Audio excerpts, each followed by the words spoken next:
সাহাবিয়তকে ত্যাগ করেছে মাকে রাজি করার জন্য, বাবাকে রাজি করার জন্য। তুমি এটা একটু মাথায় নিয়ে আজকে যাইও, যখন তোমার হাত কাঁপবে মা বাবাকে টাকা দেওয়ার সময়, তখন তুমি ওয়াইসুল করণীর কথা ভাবিও। শুধু মায়ের সেবা করার জন্য সাহাবী হতে পারে নাই, বিনিময় পেল কি? আমার নবী হযরত ওমরকে আর হযরত আলী রাদিয়াল্লাহু তাআলা নেই, দুইজন জলিলুল কদর সাহাবীদের মধ্যে সবচেয়ে শ্রেষ্ঠ। তাদেরকে বলছেন ওয়াইসুল করণীকে দেখলে তার কাছ থেকে দোয়া নিও।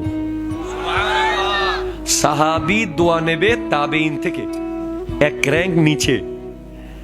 কেন ইয়া রাসূলুল্লাহ? কারণ সে তার মাকে রাজি করেছে। বাবা, বাবারে একটু খেয়াল করেন।